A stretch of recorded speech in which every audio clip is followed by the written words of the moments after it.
글이 있어서 하나 잠깐 소개하겠습니다. 사람은 누구나 다 자기에게 익숙한 소리에 귀를 기울이고 눈길을 두고 살아간다라고 합니다. 온갖 잡음이 섞인 칵테일 파티에서도 자신의 이름을 부르는 소리는 들을 수 있는 능력이 있다고 합니다. 다시 말하면 자신에게 의미 있는 특정한 소리만 선택적으로 받아들이는 그 현상을 칵테일 파티 현상이다라고 이렇게 말을 합니다. 초원에 살고 있던 그 인디언이 초고층 빌딩이 줄비하고 자동차와 사람들의 북새통을 이루는 그 뉴욕의 중심 거리를 걷고 있었습니다. 근데 갑자기 풀벌레 소리가 난다며 길 옆에 있는 건물 정원의 잔디밭에 가서 풀벌레 한 마리를 잡아왔습니다. 함께 길을 가던 사람들이 아무도 듣지 못한 소리를 어떻게 들었느냐라고 인디언에게 물었습니다. 그랬더니 인디언은 나는 숲속 생활을 오래 했기 때문에 바람과 물과 새와 벌레 등 자연의 소리를 잘 들을 수가 있습니다 라고 대답을 했다고 합니다. 현대 사회를 살아가는 사람들이 점점 잃어가는 것이 무엇인가를 지금 지적하는 말인데, 그 잃어가는 것이 뭐냐면 그 미덕 중에 하나가 집중력이다라고 할 수가 있습니다. 수시로 울려대는 핸드폰 소리, 또 현란한 광고의 그 물결, 또 인터넷에서 수시로 바뀌어지는 인기 검색어 등에 현혹되어 살아가는 것이 현대인들의 모습이다라고 볼 수가 있습니다. 오늘날 우리가 회복해야 될 인간의 어떤 지적 능력 가운데 가장 중요한 것 하나가 바로 이 집중력이다라고 볼 수가 있는 것입니다. 그 말씀을 지금 하는데, 이 글을 읽으면서 한 가지 생각이 나서 여러분들에게 소개를 하는데, 우리가 과연 신앙인으로서 이 땅에 살아가는데 무엇에 집중하고 살아가는가라는 것이죠. 무슨 소리를 듣고 살아가느냐라는 것입니다. 정말 이 칵테일 파티의 효과라는, 나의 관심이 있는 소리는 다 듣고 살아간다는 것이죠. 근데 우리가 진정으로 이 땅에 살아가면서 어떤 소리에 귀를 기울이고 살아가고 어떤 소리에 집중하고 살아가는지를 한번 돌아보게 하는 그런 내용이다 싶어서 소개를 드리지만, 사실 우리는 이 복잡한 세상에 살아가는 우리들이 관심을 갖고 집중해야 될 것은 하나님의 말씀이다라고 볼 수밖에 없는 것이죠. 어디서 어떤 상황이든 주님의 음성을 들을 수 있는 그런 능력이 있는 자가 바로 성도라는 것입니다. 세상 사람들이 다 듣지 못해도 주님의 말씀을 듣고 살아간다라고 볼 수가 있는 것이죠. 우리가 과연 2024년도에 과연 어디에다가 집중을 하고 살아가야지 한번 생각을 해보시길 바랍니다. 오늘 우리가 읽은 이 본문의 말씀, 이 백부장에 대한 이야기는 우리가 너무나 잘 알고 있습니다. 가버나움에 거주하고 있는 한 백부장이라는 사람이 있는데, 백부장이라는 것은 뭘 말하느냐면 100여 명의 부하를 거느리고 있는 사람이다라고 볼 수가 있죠. 관료라고 볼 수가 있습니다.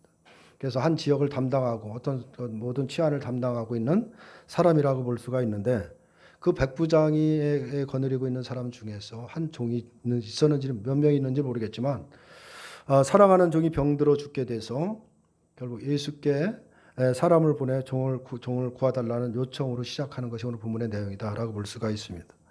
근데 이 종을 구하는 이 내용은 이 누가복음에만 있는 것이 아니라 마태복음에도 언급을 하고 있는데, 누가복음과 마태복음에 다른 점이 있다라는 것입니다. 또 이 누가복음에서 말씀하시는 이 내용은 우리가 마태복음과는 달리 해석해야 될 그 내용이 있기 때문에 우리가 주의 깊게 살펴봐야 되는 것입니다. 마태복음과 다른 점은 뭐냐면, 이 본문에서는 장로들과 친구들을 보내서 요청을 하는 반면에 마태복음에 보면 백부장이 직접 예수님께 찾아가서 요청하는 내용이 있습니다. 그것이 다르다라고 볼 수가 있죠. 본문에서 우리가 좀 더 중점을 두고 봐야 될 내용 중에 한 말씀은 바로 이 말씀입니다. 내가 예수님이 하신 말씀이죠. 내가 너희에게 이르노니 이스라엘 중에서도 이만한 믿음을 만나보지 못했다라는 것이죠. 이거 지금 백부장을 칭찬하는 말씀이다라는 거죠. 이 믿음에 대해서 칭찬하는 말씀인데, 복음서를 보면 우리가 예수님이 믿음에 대해서 칭찬을 하는 내용들이 종종 나옵니다. 우리가 잘 아는 누가복음 8장에 보면 12해 혈류증을 앓는 여인이 있었죠. 그 여인이 예수님의 소문을 듣고 예수님의 옷자락만 만져도 내 병이 낫겠다라는 그 믿음을 가지고 지나가시는 예수님의 옷자락을 만졌습니다. 그때 예수님이 하신 말씀입니다. 누가복음 8장 48절을 보면 예수께서 이르시되 딸아 네 믿음이 너를 구원하였으니 평안에 가라 하시더라 라고 말씀을 하고 있습니다. 다시 말해서 예수님이 그 여인의 믿음을 인정했다라고 볼 수가 있죠. 또 마태복음 15장을 보면 이방 여인이 예수님께 나와서 간청을 하는 내용 중에서 그런 내용이 있습니다. 마태복음 15장 27절을 보면 주여 올수이다마는 개들도 제 주인의 상에서 떨어지는 부수기를 못나이다 라고 하면서 자기의 부탁을 들어주실 것을 간구하며 부탁을 하는 내용이죠. 그때 예수님이 하신 말씀입니다. 28절을 보면 여자여 네 믿음이 크도다 네 소원대로 되리라 라고 하는 말씀을 하신 내용을 볼 수가 있습니다. 이 역시도 가나안 여인의 그 믿음을 인정하신 것입니다. 비록 이방 여인이지만 간청하는 그 가나안 여인의 그 믿음을 보셨다라고 그러면서 칭찬을 하셨다라고 볼 수가 있죠. 이처럼 성경에는 믿음을 인정하고 칭찬을 받는 내용들이 종종 나오는 것을 볼 수가 있습니다. 그런데 오늘 본문의 내용이 백부장처럼 이스라엘 중에서 이만한 믿음을 만나본 적이 없다라고 칭찬한 것은 없다라는 것을 알 수가 있습니다. 대단히 큰 칭찬. 지금 이 백부장처럼 칭찬하는 내용이 없었는데 그렇다고 한다면 백부장이 어떤 모습이었길래 어떤 믿음이 어떻길래 이렇게 칭찬을 하느냐라는 것입니다. 이 부분을 우리가 오늘 집중해서 좀 봐야 되는데 어느 정도로 백부장의 믿음이 뛰어났길래 이렇게 칭찬을 받는가. 우리가 본문을 아무리 봐도 사실은 본문에 뛰어난 믿음이라고 여길 만한 백부장의 행동은 전혀 또 보이질 않는다는 게 문제인 것입니다. 백부장이 한 일이 뭐냐. 장로들과 친구들을 예수님께 보내서 사랑하는 종의 병을 고쳐달라고 요청한 것과 또 예수님이 예수님이 백부장의 집에 가까이 오셨을 때 그것도 자기가 나간 것이 아니고 거기서 벗들을 보내서 요청하는 내용이 전부였다라고 볼 수가 있죠. 그 내용이 6절부터 8절의 내용입니다. 6절부터 8절의 내용을 다시 한번 보면 주여 수고하지 마옵소서 내 집에 들어오심을 나는 감당하지 못하겠나이다. 그러므로 내가 주께 나아가기를 감당하지 못할 줄을 아나이다. 말씀만 하사 내 하인을 낫게 하소서.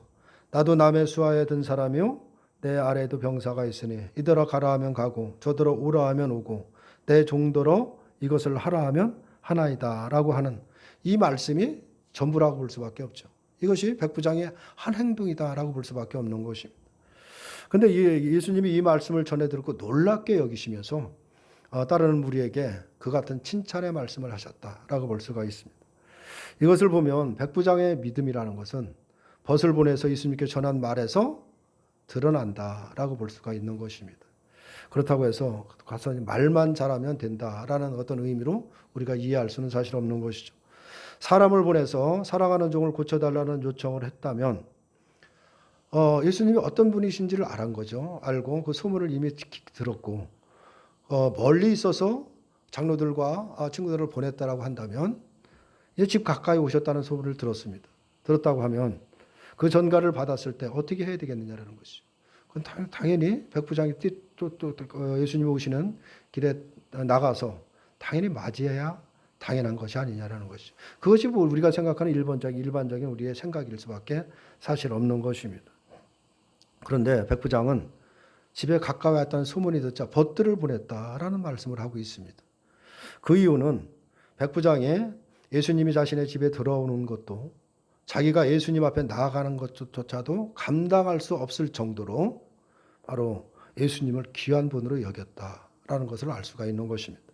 다시 말해서 예수님에 대한 백부장의 믿음은 자신을 예수님께 나아갈 수 없는 존재로 여기고 또 실제로 바로 나아가지 못한 것으로 드러났다라고 할 수가 있는 것입니다. 백부장의 믿음을 우리가 다시 한번 생각을 해본다면 백부장이 어떤 존재였느냐?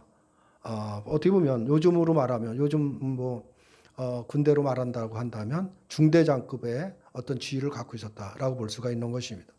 그런 100여 명의 그 부하들을 거느리고 가버나움이라는 한 지역을 다스리고 있는 어떻게 보면 권력자다라고 볼 수가 있는 것입니다. 이 점을 생각하면 백부장은 그렇게 큰 그 권력을 갖고 있고 종이든 누구든 자기 마음대로 할 수 있는 그런 충분한 위치에 있던 것은 분명한 거죠. 그런데 그런 그가 종을 위해서 바로 다른 것도 아니고 자기가 부리고 있는 종을 위해서 예수님께 사람을 보내 고쳐주기를 요청하는 그런 등의 어떤 많은 노력을 하고 있다라는 것을 보여주고 있습니다. 여기서 또 사랑하는 종이라고 표현하는 것을 보면 백부장이 종에 대한 특별한 마음을 갖고 있었다라는 사실도 알 수가 있는 것이죠. 모든 종을 사랑했는지 아니면 그 종만 특별히 사랑하는지를 알 수는 없지만 어쨌든 백부장과 같은 사람이 종을 사랑했다라는 것, 자기 부하였던 어떻게 보면 그 자기 부하였던 그 종이라는 것은 뭐 우리가 너무나 잘 알고 있죠.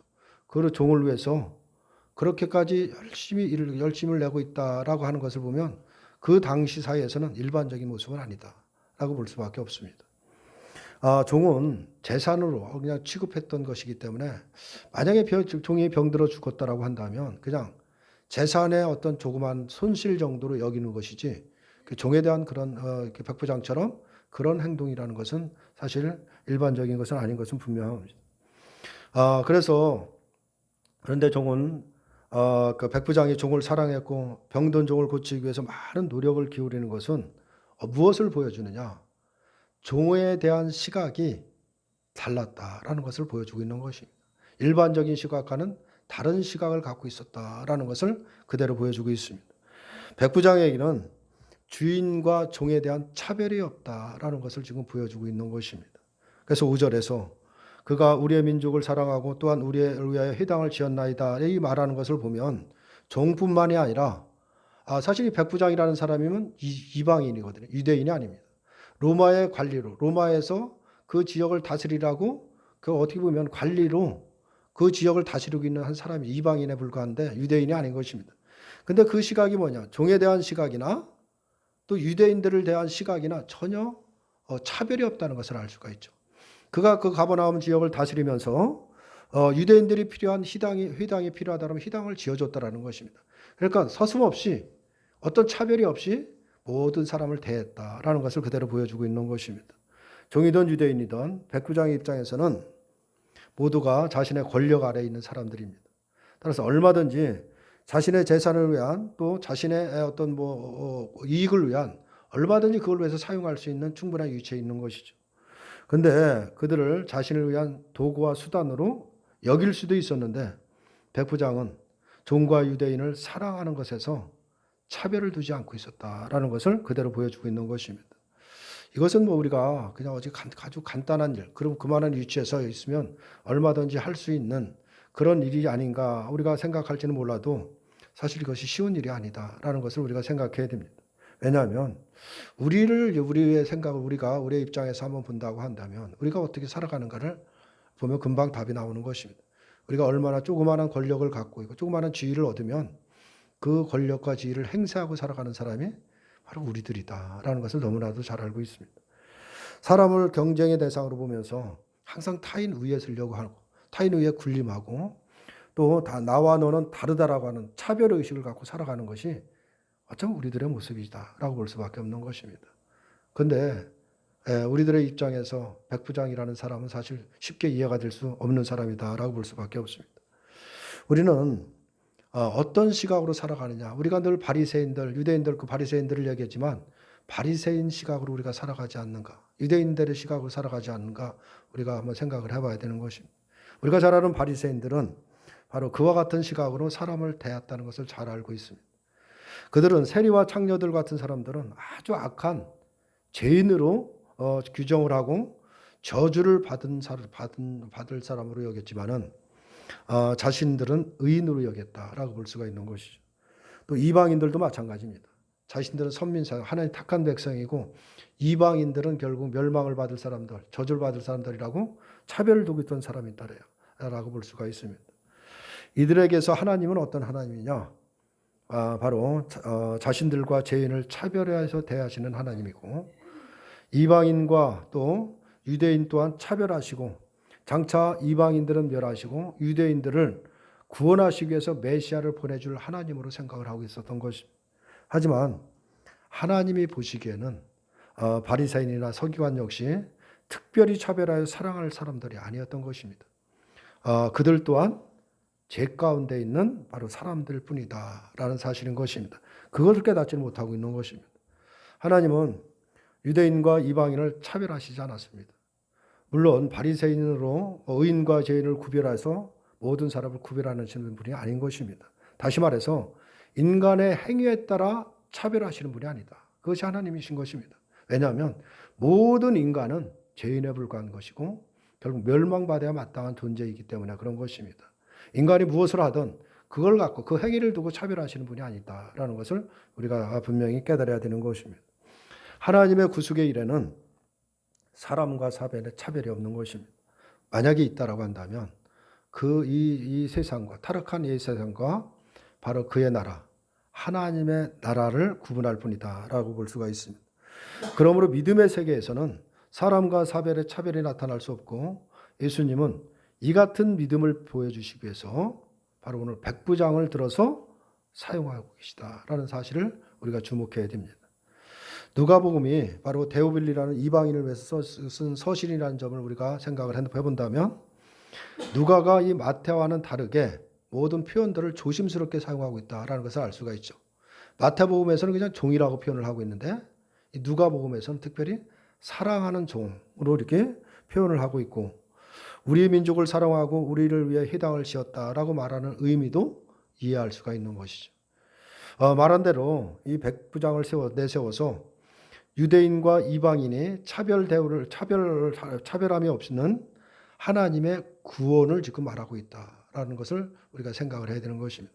하나님의 구원 사역에는 이방인이니 유대인이니 종이니 주인이니 차별이 없는 것이다라는 것을 지금 말씀을 하고 있는 것입니다.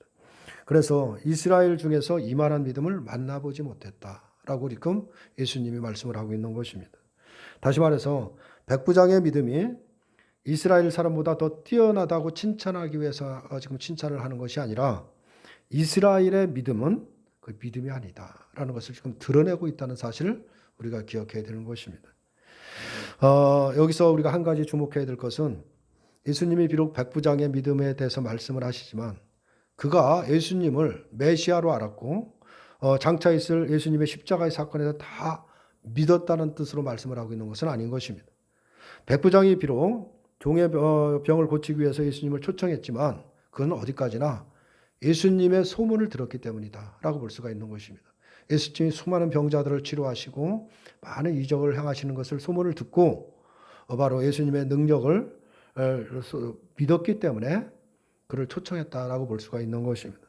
그럼 우리는 오늘 본문에서 특별히 백부장의 믿음에 대해서 초점을 둘 것이 아니라 바로 백부장을 통해서 드러내려고 하는 믿음의 내용이 무엇인가를 우리가 집중해야 된다라는 사실인 것입니다. 그리고 그 믿음에는 차별의 문제가 있다라는 사실을 기억해야 되는 것입니다. 이것을 지금 드러내려고 하는 것입니다. 우리가 6장에 보면 6장에서 예수님이 들보와 티에 대해서 말씀을 하셨습니다. 그리고 나무와 열매에 대해서 6장에서 말씀을 하시고 오늘 이 말씀을 하시는 것입니다. 들보와 티에 대해서 말씀을 하시는 것은 뭐냐면 들보와 티의 문제는 뭘 말씀하시려고 하는 것이냐면 차별이라는 것은 왜 차별이 나오느냐? 그것은 자기 눈에 있는 들보를 보지 못하기 때문에 차별의식이 생기는 거라는 것을 말씀을 하는 것입니다. 그리고 그처럼 자기 눈에 들보를 보지 못하고 차별하는 것이 못된 열매다라는 것을 말씀을 하고 있는 것이고 따라서 자기 눈에 들보를 볼 수 있는 사람이라고 한다면 그것은 좋은 나무에 좋은 열매다라는 것을 말씀을 하신 것입니다. 그리고 오늘 본문의 7절에서 백부장의 이 고백 그러므로 내가 주께 나아가기를 감당하지 못할 줄을 아나이다. 말씀만 하사 내 하인을 낫게 하소서라는 이 말의 의미도 우리가 연장해서 생각을 해봐야 되는 것입니다. 그 의미, 백부장의 이 고백에 담긴 의미가 무엇인가를 우리가 한번 깊이 생각을 해봐야 되는 것입니다. 백부장은 자신을 감히 주님께 예수님께 나갈 수 없는 존재로 여겼다라는 것이죠. 다시 말해서 자신은 낮추고 예수님은 지금 높이고 있다라고 볼 수가 있습니다. 이것이 백부장이라는 자신의 지위를 생각하지 않는다라고 해서 가능한 일이냐? 그것은 아닌 것입니다.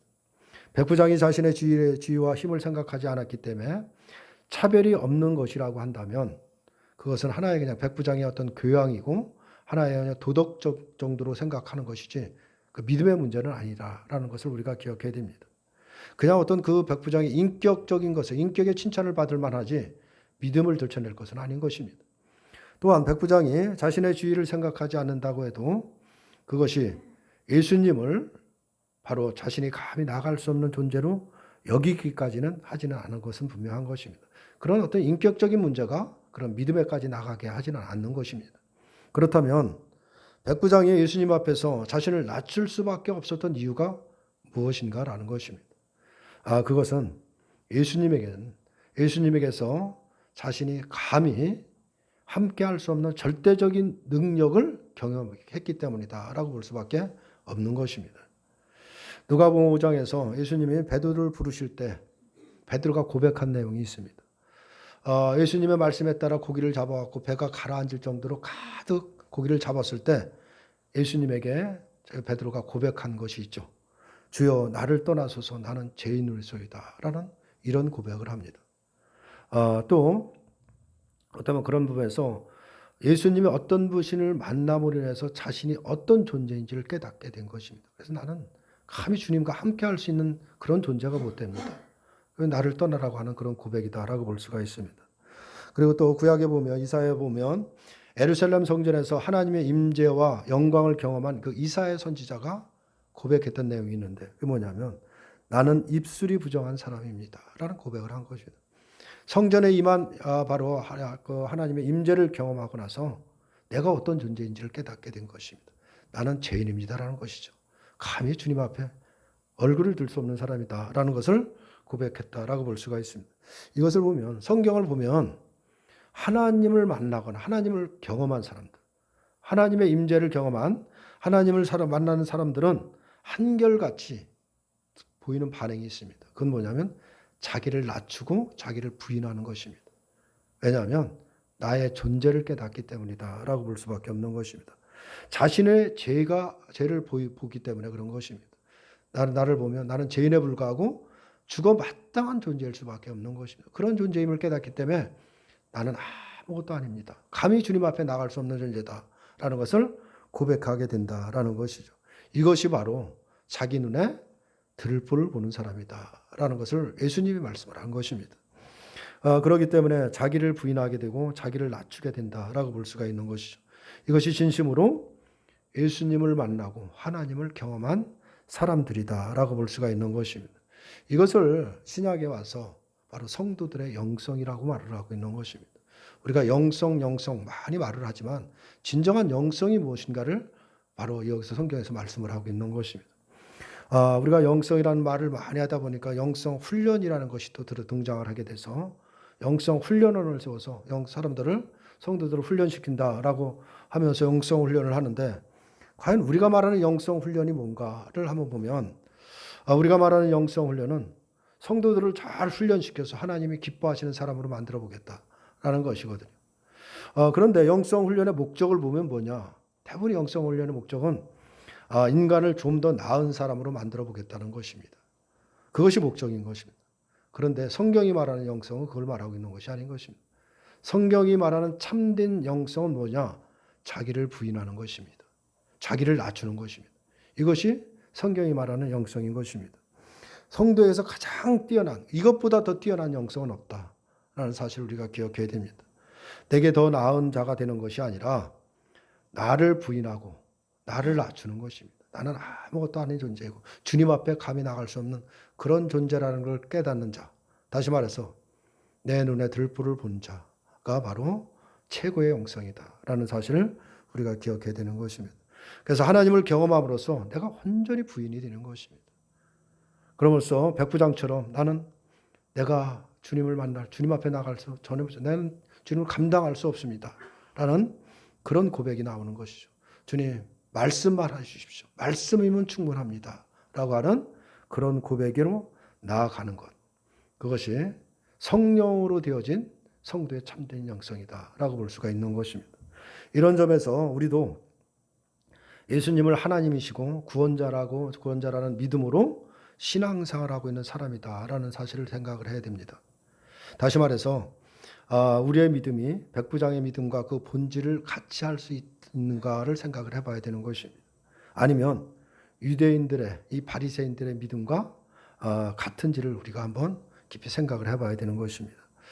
예수님을 하나님이라고 믿는다라고 해도 정말 주님을 섬기고 우리가 예수 그리스도를 우리가 온전히 믿고 살아간다라고 입으로는 고백을 해도 예수님의 거룩함과 예수님의 하나님의 되심을 경험하지 못한 채 우리가 그냥 막연하게 신앙생활을 할 수도 있다는 사실을 우리가 기억해야 됩니다. 어떤 면에서는 아예 그냥 예수님의 거룩함이나 예수님이 하나님의 되심이라는 것은 그런 거에 대한 관심을 아예 없인 채 우리가 그냥 신앙생활을 할 수도 있다라고 볼 수가 있습니다. 그거는 신앙생활이라고 볼 수가 없는 것입니다. 경험을 한다라고 한다면 단지 그냥 어떤 신비한 어떤 기적을 경험할 수 있기를 바라는 것, 그것이 어때 전부일 수도 있다라는 것인데, 그것은 바른 신앙의 모습은 아닌 것입니다. 우리가 하나님을 경험한다는 것, 그건 과연 무엇이겠느냐라는 것이죠. 오늘 바로 이렇게 백부장처럼 그 주님을 경험하고 주님의 놀라우신 그 능력을 우리가 경험할 수 있는 것은 어떻게 해야 되냐라는 것이, 그것은 다른 것이 아니라 우리가 정말 베드로나 이사야처럼 그런 경험을 할 수는 없는 것입니다. 그러나 우리도 이 시대에 얼마든지 하나님을 경험하고 예수님을 만날 수 있다는 사실을 기억해야 되는 것입니다. 그것은 다른 데서 경험하는 것이 아니라 말씀을 통해서 하나님의 되심을 경험할 수가 있는 것입니다. 그리고 그 결과는 뭐냐면 자신을 알게 되고 자신을 부인할 수 있다. 자신의 부인으로 나타나지는 것입니다. 나는 아무것도 아닌 존재입니다 라는 고백으로 나타나는 것입니다. 예수님께 감히 나갈 수 없는 불의한 자가 나라는 존재를 깨닫게 되는 것입니다. 그런 사람에게서 어떻게 차별이라는 게 나올 수 있겠느냐라는 것입니다. 자기 부인이 없는 것이 자기 눈에 들불을 보지 못하는 것입니다. 이런 점에서 백부장은 자기 부인의 모습을 보여주고 있는 것이고, 이것이 바로 참된 믿음이라는 것을 지금 드러냄으로 인해서 자신에게 집중하며 살아가고 있는 유대인들에게 지금 믿음이 아닌 것, 너희들의 믿음은 믿음이 아니라는 것을 지금 예수님이 보여주고 있다라고 볼 수가 있는 것입니다. 어쩌면 이 말씀은 오늘날 우리들에게 하시는 말씀이다라는 사실도 기억해야 됩니다. 우리가 때로는 열심을 내면서 신앙생활을 열심히 하고 믿음생활을 열심히 한다라고 생각을 하는데, 어떤 면에서 보면 내 중심으로 하고 있는 것입니다. 다시 말하면 유대인 바리새인적인 믿음을 가지고 우리가 신앙생활을 하고 있지 않는가를 생각을 하게 하는 오늘 말씀인 것입니다. 그 믿음을 지금 백부장이라는 사람을 들어서 너희의 믿음은 그 믿음이 아니다라는 것을 말씀하는 것입니다. 우리가 한번 깊이 새겨드려야 될 말씀이다라고 볼 수가 있습니다. 백부장이 예수님과의 관계에서 원하는 것이 뭔가를 보면 다른 것이 없습니다. 주님의 그 신비한 경험을 눈앞에 보는 것도 원하지 않고, 주님을 직접 만나기도 원하는 것이 않고, 말씀뿐이다라는 사실을 기억해야 되는 것입니다. 말씀만 하사 내 하인을 낫게 하소서라고 말한 것처럼 말씀만 해주시면 된다라는 것입니다. 이것이 바로 백부장의 믿음이다라고 볼 수가 있는데, 예수님의 말씀의 능력과 그 권위에 절대적인 신뢰를 갖고 있다라는 것을 알 수가 있는 것이죠. 말씀만으로 충분하다는 백부장을 보면 우리는 우리 중에서 이만한 믿음을 만나본 적이 없다라는 고백을 할 수밖에 없는 것입니다. 그 정도로 우리는 예수님에게 너무나도 원하는 것이 많다라고 볼 수밖에 없죠. 우리의 현실도 돌아보면 백부장과 그렇게 어떤 사정이 같다라고 볼 수밖에 없죠. 우리에 따라가면서 여러 가지 몸의 질병의 문제도 그렇고, 여러 가지 환경적인 것도 그렇고, 여러 가지 많은 힘든 일들이 사실 우리가 살아갈 때 너무나 많습니다. 이런 상황에서 우리는 우리 백부장이 한 말을 우리가 깊이 한번 생각을 해봐야 되고, 그 의미를 곰곰이 생각해 봐야 되는 것입니다. 예수님이 어떤 분이신지를 알게 된 백부장은 예수님의 말씀에 절대적인 신뢰를 갖고 있었다는 사실인 것입니다. 예수님의 절대적인 능력과 권위를 갖고 있는 분으로 믿는다라고 하면 그분의 말씀 또한 절대적인 능력과 권위가 있음을 믿어야 되는 것입니다. 그것이 바로 예수님을 온전히 믿는 것이다 라고 볼 수가 있습니다. 우리들은 예수님에 대한 이런 신뢰가 과연 있는가 한번 우리가 생각을 해봐야 되는 것입니다. 예수님을 알고 나를 알게 되면 나에게 필요한 것은 세상에 많은 것이 아니라 예수님의 말씀이라는 것을 깨닫게 되는 것입니다. 근데 우리가 이 말씀을 늘 등한시하고 뭔가를 어떤 신비로운 것을 자꾸 추구하고 다른 세상에서 다른 것을 자꾸 추구하면서 살아가는데, 그것은 어쩌면 예수님을 온전히 만나지 못한 것이다 라는 것을 그대로 보여주는 것일 수밖에 없습니다.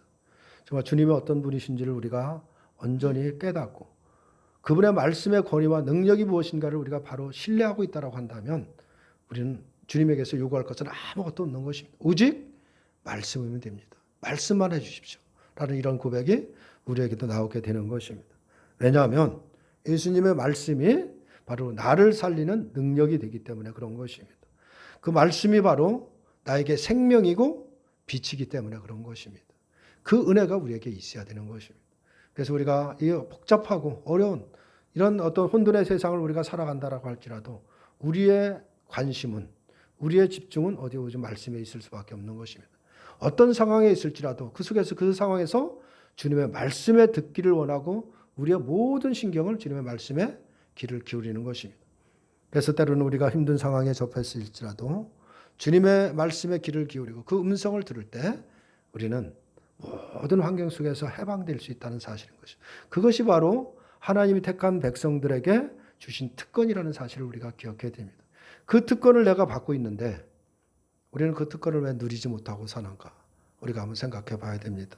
오늘 정말 이 백부장을 들어서 유대인들이 갖고 있는 너희들의 믿음은 믿음이 아니다라는 것을 드러낸 것처럼 어쩌면 오늘 우리들이 추구하고 있는 그 믿음이 믿음이 아니다라는 것을 우리에게 말씀하신 것입니다.